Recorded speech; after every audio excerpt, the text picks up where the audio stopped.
মাদ্রাসার ছাত্র থেকে ঢাকা বিশ্ববিদ্যালয়ের ভিপি। আজ আমরা জানব সেই তরুণ নেতার গল্প, তার গ্রামের বাড়ি, পরিবারের গল্প, পড়াশোনা, ৫ই আগস্টের আগে তার ভূমিকা ও ছাত্রলীগের সাথে সম্পর্ক সহ নানা অজানা তথ্য যা আগে কখনো শোনেননি। জানতে ভিডিওটি ১ সেকেন্ডের জন্য স্কিপ করবেন না। সাদিক কায়েমের জন্ম ও বেড়ে ওঠা খাগড়াছড়ি শহরের বাজার এলাকায়। তার বাবা জেলা শহরের একজন কাপড় ব্যবসায়ী। ছোট ভাইও চট্টগ্রাম বিশ্ববিদ্যালয়ের ছাত্র শিবিরের রাজনীতির সঙ্গে যুক্ত। ছোটবেলা থেকেই সাদিক ছিলেন জ্ঞানের প্রতি আগ্রহী ও উৎসাহী।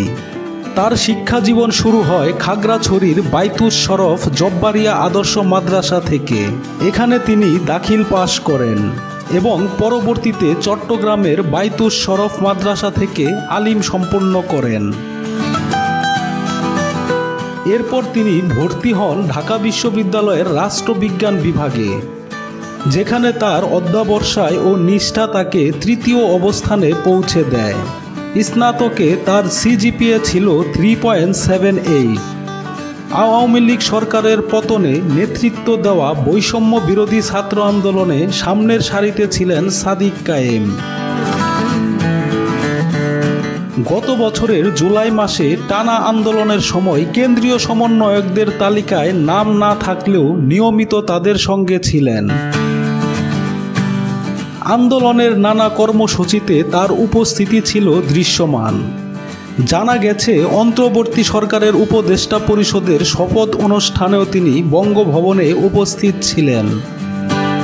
সাদিক কায়েম পার্বত্য চট্টগ্রাম ছাত্র সংসদের সভাপতি, হিল সোসাইটির প্রতিষ্ঠাতা, সূর্য সেন হল অ্যাসোসিয়েশন অব পলিটিক্যাল সায়েন্সের সাংগঠনিক সম্পাদক হিসাবে দায়িত্ব পালন করেছেন।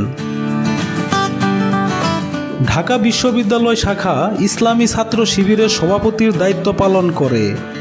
২০২৫ সালের জানুয়ারি থেকে তিনি ইসলামী ছাত্র শিবিরের কেন্দ্রীয় প্রকাশনা সম্পাদক হিসাবে দায়িত্ব গ্রহণ করেন। এই তরুণ নেতা ধীরে ধীরে ক্যাম্পাস রাজনীতিতে দৃঢ় অবস্থান তৈরি করেন। ২০২৫ সালের ডাকসু নির্বাচনে সাদিক কায়েম ঐক্যবদ্ধ শিক্ষার্থী জোট থেকে ভাইস প্রেসিডেন্ট পদে প্রার্থী হন। নির্বাচনের শুরু থেকেই তিনি আলোচনার কেন্দ্রে ছিলেন। ভোট গণনার পর জানা যায়, তিনি ১৪,০৪২ ভোট পেয়ে বিপুল ব্যবধানে নির্বাচিত হয়েছেন। তার নিকটতম প্রতিদ্বন্দ্বী ৫,৭০৮ ভোট পান। এই জয় তার অধ্যাবসায়, নেতৃত্ব ও জনপ্রিয়তার প্রমাণ। মাদ্রাসার ছাত্র থেকে ঢাকা বিশ্ববিদ্যালয়ের ভিপি, সাদিক কায়েমের জীবন আমাদের শেখায় অধ্যাবসায়, মনোযোগ এবং নেতৃত্বের মাধ্যমে যে কেউ নিজের লক্ষ্য অর্জন করতে পারে।